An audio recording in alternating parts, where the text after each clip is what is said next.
What's up, everybody? It's your boy Jeremy Speaks, and I'm coming at y'all again today with another video. And this video is none other than my review for Real Housewives of Atlanta season 15, episode 4 review.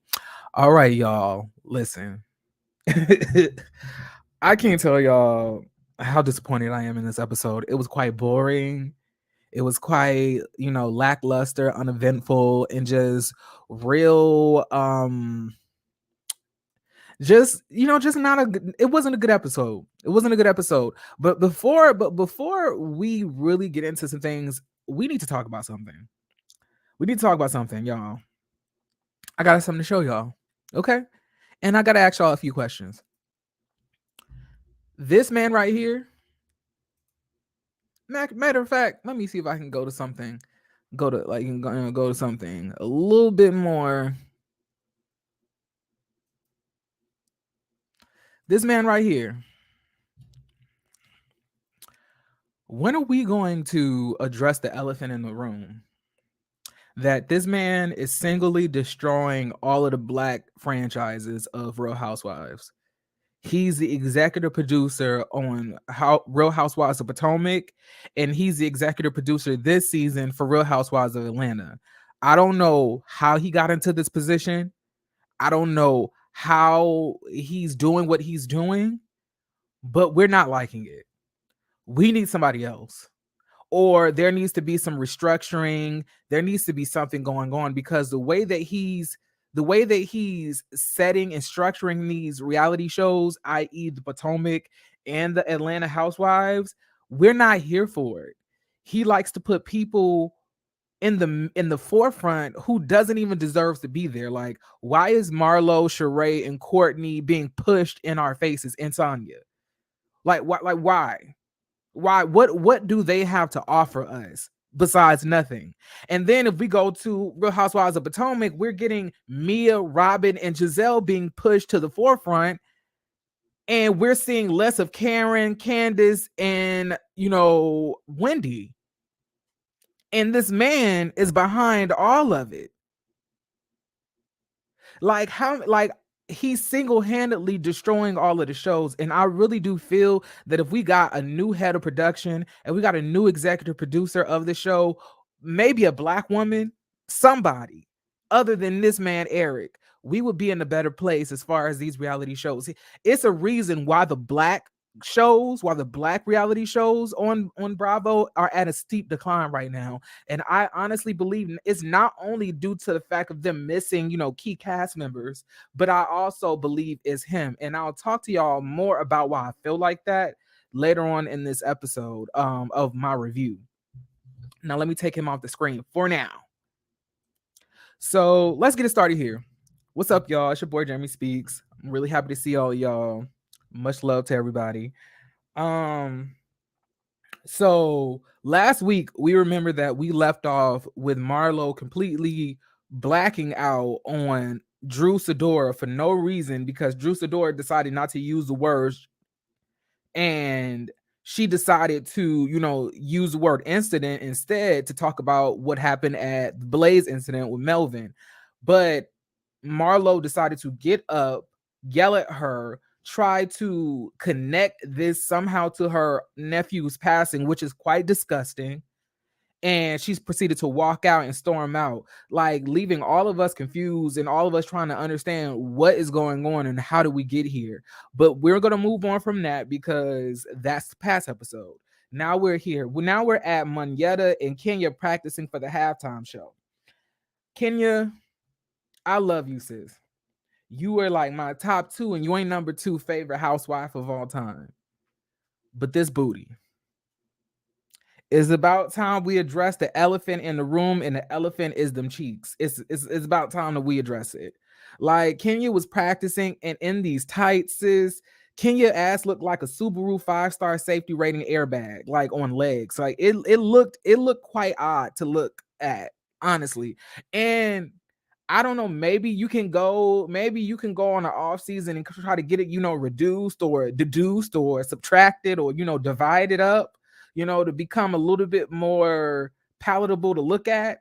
But like it just looks a little off, Kenya. But it's no hate on my side. We love the big booties, manufactured and natural, fully grown. It all depends on what you want. But I'm just saying your butt looks odd. And I'm saying if you're gonna be having this ass, you can't be wearing tights and jeans. You strictly got to be walking around in sundresses and flowy garments, because the more you have tights and jeans, we're able to see the odd shape of that ass. And it's just it really confuses me. It confounds me, honestly. Now, she's letting us know that she's using her drumline theme for the Kenya Moore hair care. I will always love that because I just love seeing Kenya still. Once again, another moment from Marlo. Marlo had that little wig event. Where's the wigs? Not existing because it was never real anyway. But she had that little wig event. Kenya came in there with a full drumming drumming band, looked like drumline, and I loved every minute of it. But Kenya Moore is saying that she's doing this practicing with Monyetta because she's trying to make sure that she doesn't look like a rookie again when she does her performance. Because apparently she performed at BravoCon. I think she did Gone with the Wind Fabulous, and she ended up falling on her face or whatever the case may be. But she said she don't want that to be the case. She's trying to look like a professional. Kenya, I don't know if you're gonna ever look like a professional. I don't know if you're gonna ever look like a natural at this, sis, or like you're killing it. Because honestly, Kenya, you ain't got no rhythm. You ain't got no rhythm. And it's about time we address that. Y'all, my nose is itching. But next we see Monyetta. Monyetta lets us know that she is a former choreographer, that she actually used to have a dance troupe that opened up for Prince, Joe, and Genuine. I was like, damn, it's so crazy to me when women get with men and they like start having children and they start being mothers and wives. They completely abandon the things that they love to do the most before all of that happened. Like where's the love of dancing? I ain't seen Monyetta do bust an 8 count since I was watching her on Atlanta X's, right? So it's crazy to me that she has like this dance background and she barely does it anymore. Like you would think, and who else has that background? Shamia Morton, Portia friend, because Shamia Morton was part of one of my favorite HBCU dance lines, Bubbling Brown Sugar from Morris Brown College. Oh my God. They have some of the best counts. Look, y'all, I'm a big HBCU dance line fan. Like I'm Team Stingets, Dolls, I'm all of that. I love it. I love it. So Roy calls while Kenya and Monyetta are, talking. He's calling Kenya. He's asking, how's the dancing coming along? She says to us in the confessional that she's dating. She's not gonna wait for Mark, to sign those papers. She's gonna do her. And the reason that I feel that Mark is not signing those papers is because now he's at a point where when he first met you, Kenya, he was on top of the world. His businesses was running well. He had money. He didn't need you, but now he's at a point where he needs you financially, but y'all are already divorced and he already set the precedent that he don't even want you anyway. So it's not like he can reach out to help you. But the thing is, now you're the only connection that he has to some level of a success, some level of notoriety. So he's going to try to hold on to that as much as possible. Not only that, but he's also going to try to take you for every single thing that you got. That's what's stopping this. That is what's stopping this. Mark Daly wants half of her money, half of her house, half of her house, and anything else that she has monetarily wise. Even though he don't take care of his kid, they never really live together. Like, Mark is the epitome of a fucking loser. Like, you are whack. You are a loser, and that is exactly why you're not on social media, because you can't even stomach the fact of people reminding you or bringing it to your face of the stuff that you're doing to a woman on nationally syndicated television. Like, you are a weak punk ass bitch. But let's move on. So now I looked at Kenya and I looked at Kenya's tweet, and she said that when she said that Roy is a 9.6 in the bed, the Yelp reviews are great, she wasn't talking about Roy. She was actually talking about Mark being good in bed and how she is excited about, the possibility that Roy and her could have that moment in bed. So it makes me confused. But then again, she said her ex. I don't know if she's talking about Mark or not. So that is a little bit confusing to me. But at the end of the day, she let us know that she said that she did not sleep with Roy, and that the producers, once again, Eric, this gonna be a thing, Eric. Eric is trying to allude that she slept with Roy and tried to chop and clip, the the confessional together to make it sound like that, even though that's not what it was. Right? This is when she tells, so while she's telling Roy about like the dance, the dance practice, she tells Roy, it's getting pretty sexy over here. A little bit of hair tossing, hip rolling, and all I can think about was like, you missing one thing, Kenya, ass dropping. That ass look like it's about to drop, Kenya. But all right, we missing one thing. But I love to see Kenya actually start to date and start to really explore the dating pool, because Mark has been a demon on her back for the last 2 or 3 years. It's really a shame, Mark, that you so much of a punk ass bitch that you don't want to hurry up and sign these divorce papers, and y'all have been getting divorced longer than y'all actually been married. That's wild to me. That's wild. And your lawyer just dropped you, probably because you don't have enough money to pay for the lawyer. Like, you really are a weak ass bitch. Like, it's sad. And get on social media, nigga. Bring your ass on social media. Can somebody open his social media back up? This nigga is missing. He's behind the scenes off social media, being a bitch, being a hoe, being an asshole, while trying to take this woman money. Like, you so ashamed of yourself, you can't even show your face, literally. What a punk ass bitch. But let's move on.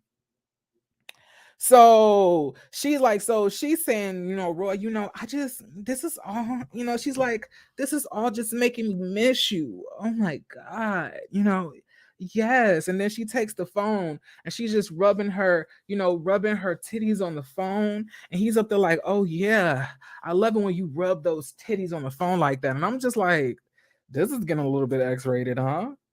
Like, Mangetta was like, I feel like I should leave the room. I was like, ditto, sis. I don't know how much I feel about this titty wiping that she's doing with the phone in front of me. Like, it feel like my auntie trying to get jiggy with it at a barbecue after she had a few shots of Hennessy. So I don't know how to feel about this. But, Kenya says that she's happy to be leaving, Atlanta for a little bit, because she's feeling like a little bit of fresh air. She felt like she was suffocating. And then we seen her talk about the situation that happened at the Candace performance where Drew was at, and the backstage drama between Courtney and Candy, and then Marlo and Candy. So she's just happy to get away from all of that. Mind y'all, Candy is not in this episode, but that's going to be very important to note as this goes on. So let's move on. So now we're at Sanya and her family. Family of boundaries. So she's giving her brother-in-law a long list of tasks as a personal assistant. As she's doing this, the sister's starting to look progressively annoyed. In my mind, all I'm thinking of is, that's his motherfucking job. He's a personal assistant. And what else do you think he's supposed to be doing? And do you niggas even pay rent? Is my question. And I see a lot of people saying, well, Sanya asked them to come near. But my thing is, y'all didn't even have a place to stay even before Sanya came to Atlanta. Where was y'all gonna live anyway? Y'all had no choice but to come with Sanya because she didn't want to embarrass y'all and leave y'all out there destitute and homeless because y'all have just been leeching off of her for the last remaining years of her career. As far as like a sports analyst, a sports commentator, and whatever the case may be. Like y'all have constantly been in employment of her or Ross. So y'all never had y'all own place. But my thing is this, like, y'all acting like this is a burden for y'all, but this is y'all job. It's your job to do her hair, sis. It's his job to do whatever Sanya needs him to do, that's minuscule and minute that she can't handle at the moment because he's her personal assistant.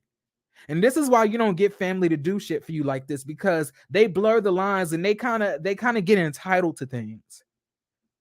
You know? So Sanya goes into the confessional and Sanya says she wants the fam to accomplish the stuff that they said they do before they branch off. Sanya, get these people out your motherfucking house. Sanya, get these bitches out your house, please. They don't even have enough. They don't have enough drive to accomplish anything by themselves. And you need, and a part of me, I don't understand it. Because, like, do you want them to leave? Do you want them to stay? What's going on here? I don't know. That's my thing. I don't know what's going on. So Sanya then tells them that Ross is ready for them to leave, and for it just to be the Rosses. Sanya family then calls her self-centered. Her sister said her sister's starting to feel some type of way about Ross wanting them to leave. But in my opinion, not even my opinion, didn't y'all say that y'all wanted to leave episodes ago? So why are y'all mad at this point that Ross is ready for y'all to go too? Y'all should all be happy what the mama was. The mama was like, girl, you ain't saying nothing but a word. I pack my bags right now. But the sister was feeling some type of way. I was like, do you want to stay or do you want to go? And I was like, this is what I'm saying. Like, she ain't got nowhere to go. She ain't got no money. She ain't got no job. Her husband. Her or her husband. They complain, but they have no intentions on doing anything to better the situation. Get out. If your sister's annoying you, she doesn't respect your boundaries, none of these things like that, then leave. Leave. Especially if Ross wants y'all gone anyway, that gives you even more reason to leave. Because your husband don't even want us here. So let me leave and branch off to do my own thing, sis. But you're in your feelings for what? I don't like Sanya's sister, y'all. Big-headed hoe. But anyway. And another thing. Y'all calling her self-centered and selfish. But my thing, she's paying all of y'all. Y'all are all eating off of her success. She's sharing it with you. Well, and it feels that y'all have become so indignant to feel like y'all deserve a piece of her pie that when y'all have to work for it, y'all complain. And Sanya mama fake too. And I feel like that's where she gets it from. Because Sanya mama says one thing with her, the one thing with the sister. She goes back and forth and she talks shit. And that's exactly what Sanya does. Sanya must have got that from her mama. I don't like that. I don't like it at all. I don't like it at all. So let's move on. Now we're at Marlo and the nephew at the Halloween shoot.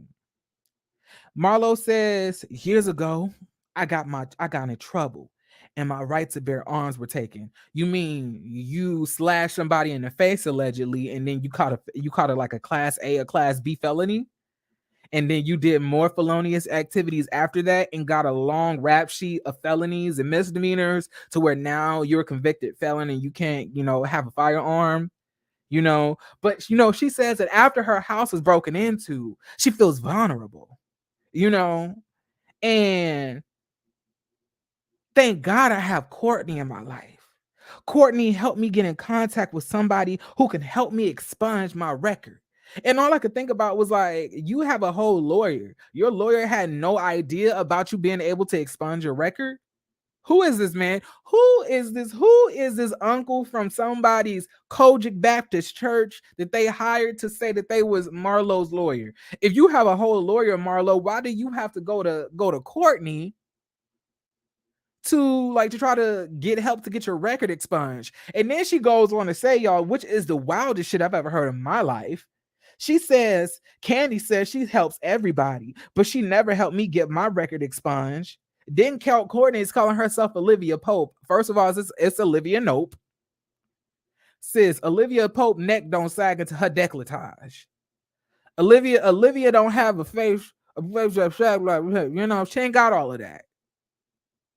And why is Marlo wanting Candy to help her with her get her record expunged after all of the shit that you talked about this lady? You want her to help you? Bitch, I hope you never get your record expunged. I hope that every felony that you have stays on your record and always constantly reminds you of the nothing ass woman that you were before you got to the show and proceeded to act like you were classes and that you're so above and so and so regal above everything else, always critiquing people where they come from, what they got on. You need that record there to constantly be a reminder that you came from shit, that at one point you wasn't shit, and you still show traits that you still ain't shit. You need that in your record, Marlo. I cannot stand these women. And then we go with Marlo dragging, Candy again.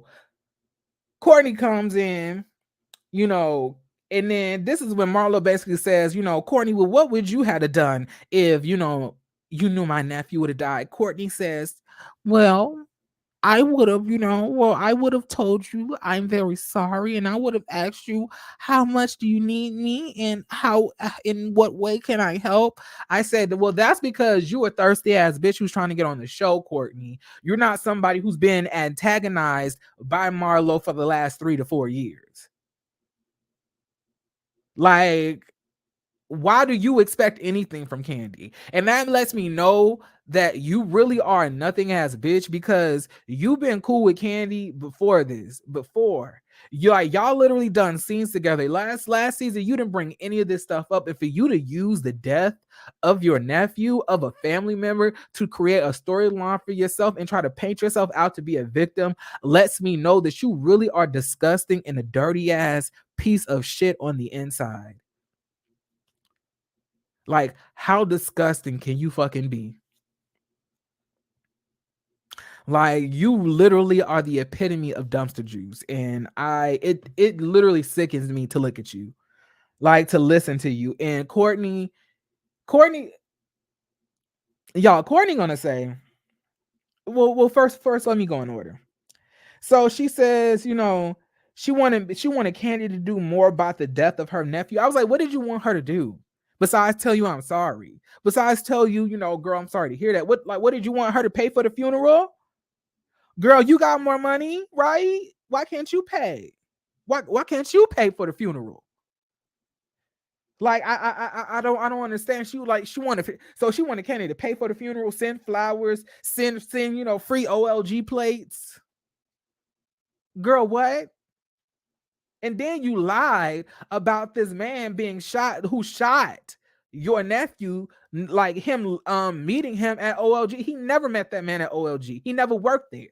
Candy let us know that too on her Speak On It. You a lying ass bitch, and you really are disgusting. Like, your family needs to disown the shit out of you. But honestly, your family is so is so chaotic. I can't even tell. And the fact that you sit here and say that your family feels some type of way about about Candy because of that. Meanwhile, your mama last season was so excited to meet Candy, literally has me in fucking tears. Like, you're a fucking liar.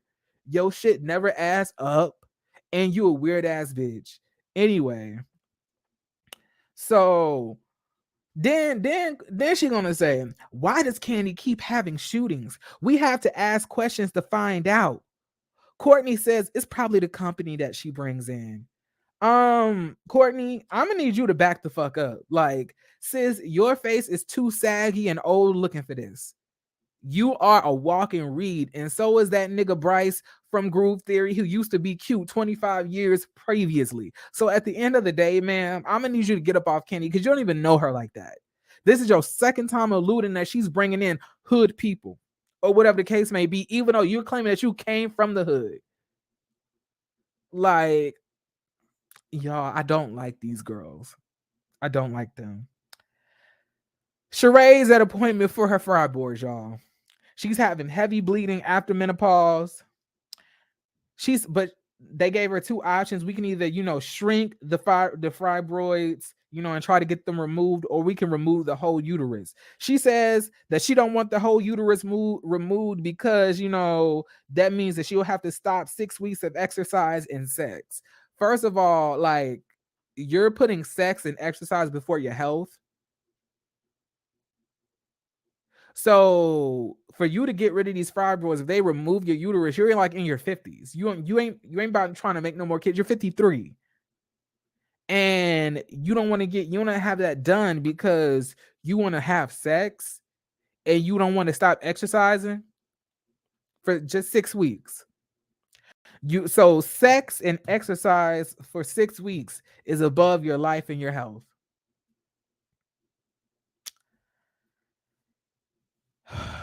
Anyway, Sanya's at a family photo shoot, y'all. Her sister didn't do her hair like she really should have, and she didn't come to the photo shoot. Tyrell ended up quitting. So not only did Sanya's sister not show up to do her job that she's getting paid for while she's living at Sanya house rent free, but her husband is gonna quit being the personal assistant with no job.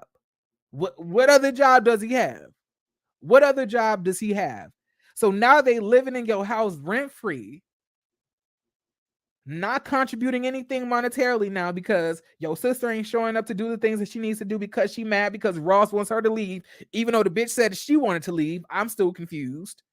And then we have Tyrell here, who's the personal assistant who quit, and that nigga ain't never had no job. What is going on? So y'all just quitting and not showing up to do y'all duties and tasks because y'all mad at Sanya, but y'all ain't got no jobs to put money into the household. Sanya, if you don't kick these bitches out, if you don't kick these girls out, if you don't kick these hoes up out of your house, I know something.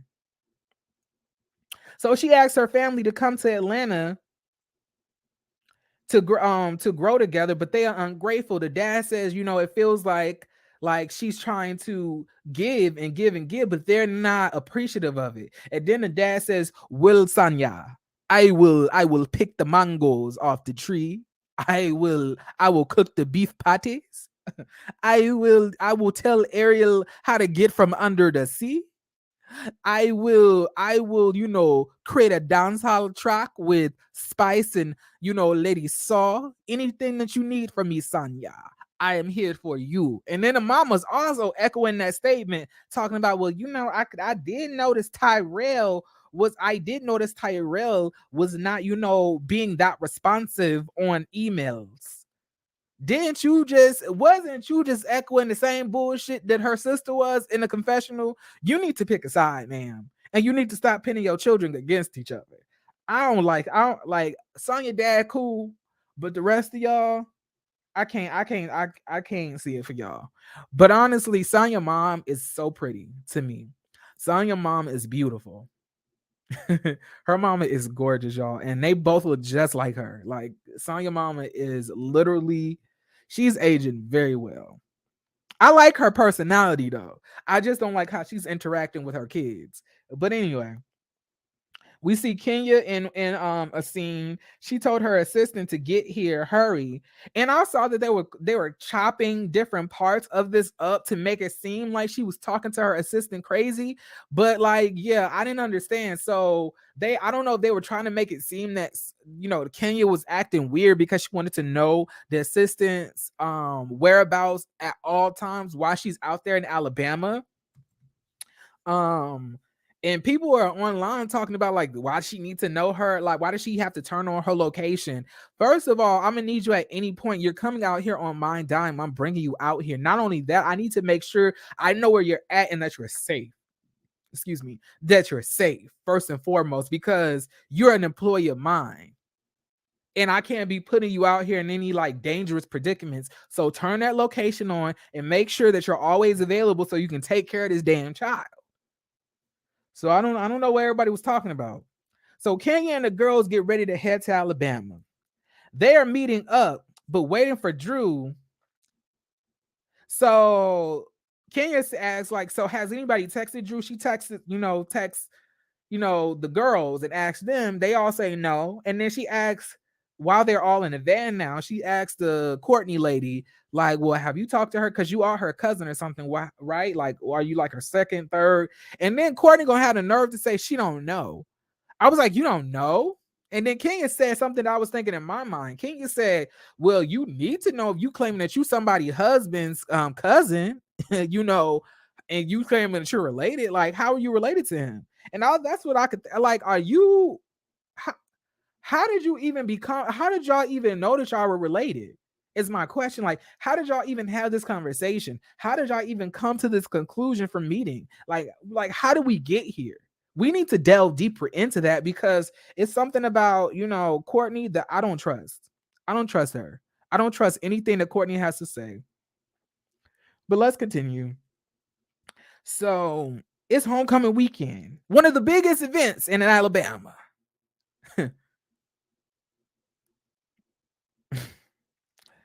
Now I ain't never been to Alabama, but is the biggest event in Alabama the college games? Like, I don't know. That just seems kind of strange to me.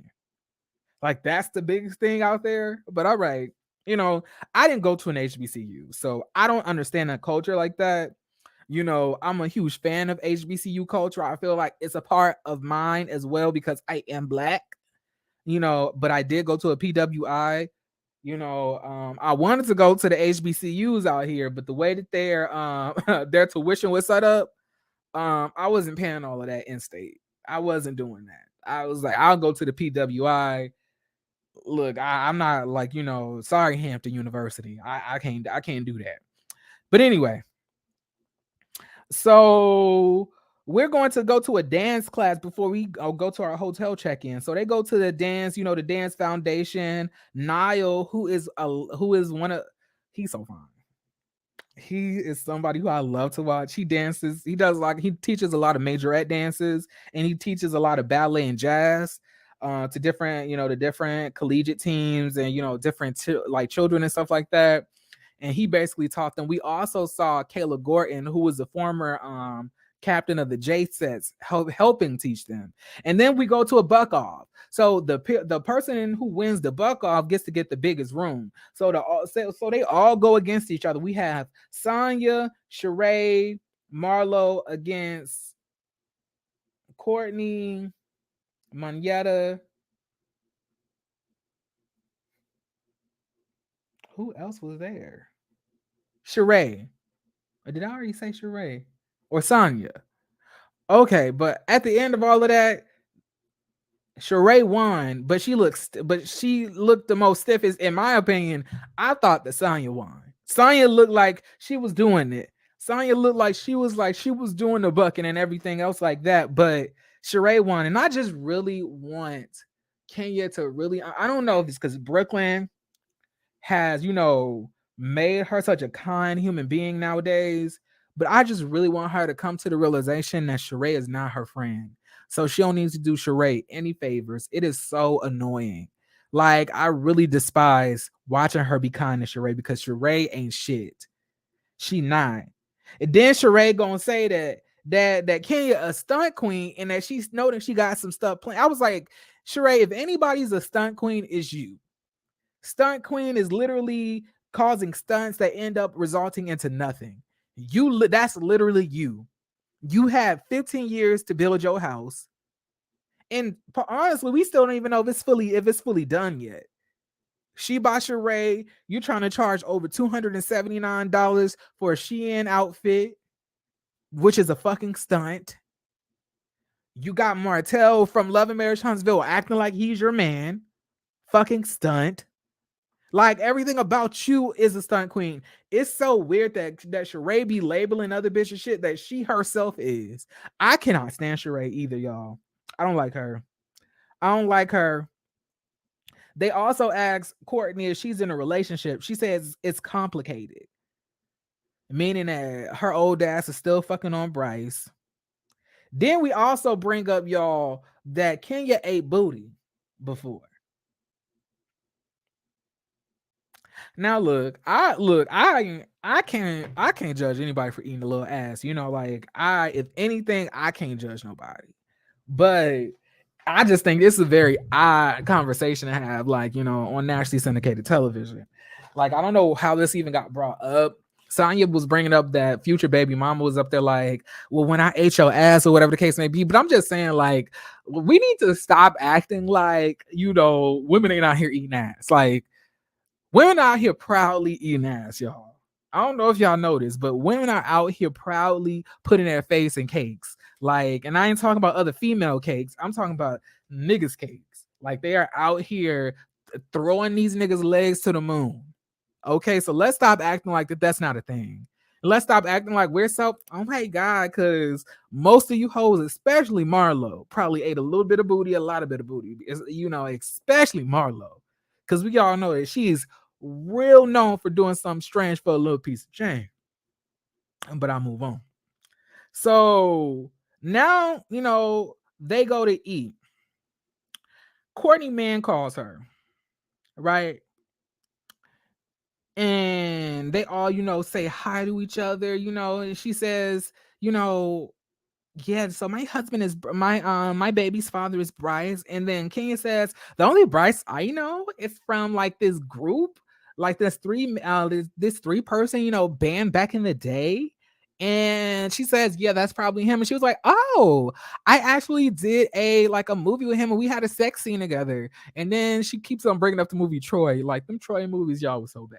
But I'm not gonna get into that. But yeah. So Kenya grabs the phone and says hi to Bryce, and then the producers ask, has Bryce and Kenya ever dated? Kenya's gonna say, Bryce was really beautiful in the 90s, but I'll leave it at that. And I was like, so are you saying that y'all dated in the 90s, or are you just trying to say that you would never date him because he ain't cute currently? I was kind of confused, but like the shade was very real with that. And I just want us to all really think about what Bryce is feeling in this moment, because Bryce did not sign up to be on the show. So us like bad talking his looks is kind of messed up. Me personally, I don't agree with that, but all right. Marlo don't want to talk about her going. Oh, so I'm sorry. Kenya talks about Marlo going off on Drew, right? Marlo says she don't want to talk about her going off on Drew because Kenya wasn't there, and she don't want to talk about it. And I was like, it's so strange how you don't want to talk about something that you actually did on camera in front of production, but you want to be all up in Candy's business about a shooting that doesn't even matter. It don't make sense to me. Like if Candy brings up the shooting and talks about it, what then? Like, what changes? Nothing. Like, okay, somebody got shot. What else? What else is going on? But like, and then King says, well, let's all be nice to each other because don't overtalk me because I wasn't overtalking you. And then Marlo says, who are you that I can't overtalk? Well, like, why can't I overtalk you? I was like, you such a little rude as, thick-tongued hoe. I cannot stand Marlo. I cannot stand her. And then, Kenya says at the end of the day, Drew said that you stood up over her and that you yelled at her, got into her face, and you was being really aggressive. This is when production tries to, yank back a clip and then says, this is Marlo not standing. Mark, well, I'm not Mark, but you strange face motherfucker named Eric, we know what we saw last episode, which was her get up out of her seat, stand over Drew, yelling her face, so much so that the security had to try to rush in between them because he wasn't sure if Marlo was going to hit her or not, and then she walked out. So I don't know what you're trying to achieve, Mr. Eric, but like it's really apparent where you're like what team you're on here. That it's not neutral, because we also find out and speak on it that the art, which I already said anyway, I already let y'all know on my last review for the Real Housewives, that they cut out a lot of the stuff with Courtney and Candy going at it. And then they're gonna say that it's because Courtney isn't a main cast member. Is like she's not a main cast member, but y'all gave her literally a friend of role. She's literally in the promos. Like, what are you talking about? It's like you're just trying to, and why are y'all like taking things out of arguments? Why are y'all not showing us complete arguments? What are you doing, Eric? It's not like what this was eventful anyway. We could have pushed some of the stuff from the last episode to this episode and then got more of the argument between Courtney and Candy. Like, what are you doing here? Who let this man into the production room? Why is he here? How do we get this man fired? And why are you lying? Because we literally saw her stand up over Drew last episode. Like, what are you trying to do? Strange face motherfucker. Like, I'm like, what's going on here?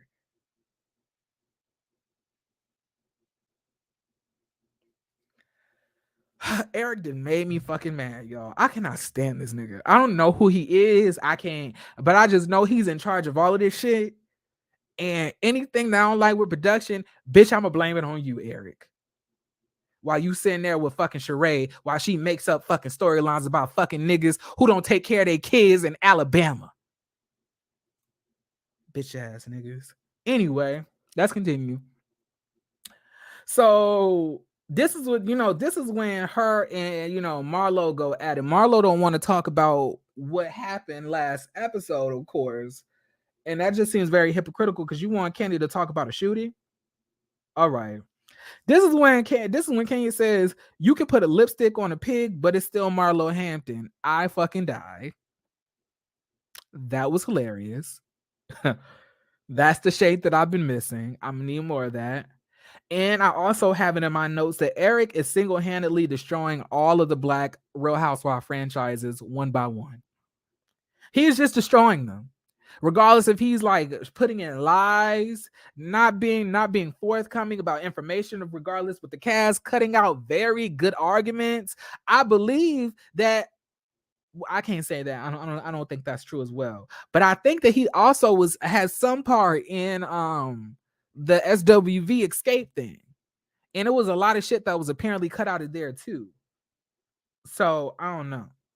So Marlo is talking about her room, and it talking about it doesn't have a gift. It doesn't have, a bottle of champagne, and that it has a bed and like this is Alabama, y'all. We are here for an HBCU event. We are not here to go meet the Grand Poobah. Like it's not like that. And bitch, I guarantee you, this is way better than them prison, bunks that you were getting when you were getting locked up back to back back in Miami and back in Atlanta in the early 2000s, like a felon. Have some couth about yourself. So she tries to order up a bottle for herself. I'm like the theatrics and the and the fake productions of trying to make it seem that she's something that she's not. It's so annoying. Like, bitch, you can't even speak properly, but you want to sit here and get a champagne sent to your room. Okay. So now they all got to meet downstairs to go to the charity event. All of the girls are there. She wants Monyetta to change her dress because Monyetta is in a jumpsuit, hoochie coochie jumpsuit, and she's saying that's not appropriate. Apparently, Kenya was not told the correct thing because when we get to the event, we saw that this looked like a fucking backyard barbecue. Like this looked like this looked like a shit. This is like Robin Fun Day event. Honestly. I would have thought Robin would have put this shit together. But like, not only is she shocked, but the rest of the girls are shocked. And it lets me know that maybe that these people who booked Kenya to come here may have lied to her to get her to come because they knew if it sounded too niggery, she wasn't going to take no parts of it. Right. But she ends up leaving Monyetta and Sanya and Marlo because they were late. They all meet up there later. Marlo is continuously making classist comments talking about she ain't gotta dress nice because this is Alabama. Where's the bottle? Where's this and where's that? So they go over to meet the girls. They have to go out, so they go up to the upper level, and this is when productions end up getting kicked out of the event. Now I'm trying to understand, why the fuck did they invite Kenya there, knowing that she's a real housewife? Like, y'all did not know that they were going to be coming. Like, what did y'all think were going to happen? Why did y'all invite her there? Did y'all just invite her there to try to get people to come there to see her? Because there was a lot of people that were walking up to the ladies asking them for pictures. And another thing that I did not like was that the ladies were acting so stank about it. Like, okay, like, bitch, don't nobody even care about y'all for real. Like, take a fucking picture with somebody. Be fucking grateful. Y'all are getting paid over 6 figures to do this shit. Y'all should be happy that people even care about who the fuck y'all are. Have some fucking decency. It was just so, like, they would just have their noses tooted up when the people wanted pictures and wanted, like, to hug them, whatever the case may be. And I understand the hug part because of coronavirus, but I'm just saying, like, I didn't like the way that they were acting. Like, you bitches ain't even, like, nobody knows y'all. Like, don't nobody care about if they see you out in public, Sheree. Like, have some respect. But eventually they end up getting kicked out, right? They end up getting kicked out because production needed to leave, so they had to leave. So now they're back at the hotel room, right? They're back at the hotel. Kenya goes to the hotel room. The rest of the ladies are downstairs, and they say that Kenya is not telling them something. It's something that Kenya is hiding from them. So the women decide to go up to Kenya's room. They knock on her door. Kenya doesn't answer. Then Marlo proceeds to beat on Kenya's door while Sanya, Sheree, Courtney, and Manetta there look fucking crazy. Kenya starts to fucking scream, "Stop beating on my motherfucking door, you stupid bitches." Well, she ain't put the stupid bitches in there. I may have added that myself. But she opens up the door and says, "Stop, my daughter's in the room." So Marlo is still beating on the door, and I'm gonna be like, what is this about? Like, why are we beating on her door? And then she tells Kenya to put Brooklyn in another motherfucking room and come outside. I'm gonna be like, girl, what? This is crazy. This is crazy, y'all. So that's the end of the episode. To be honest, that was the end. This episode was strange, to say the least. I don't know what, I feel like Candy's presence was definitely missed. She definitely needed to be there. We really need to stop putting Marlo and Sheree and Sanya on the front line. Like, we really got to stop doing that. Like, Eric is single-handedly destroying the show. Eric, you are single-handedly destroying the show, Eric.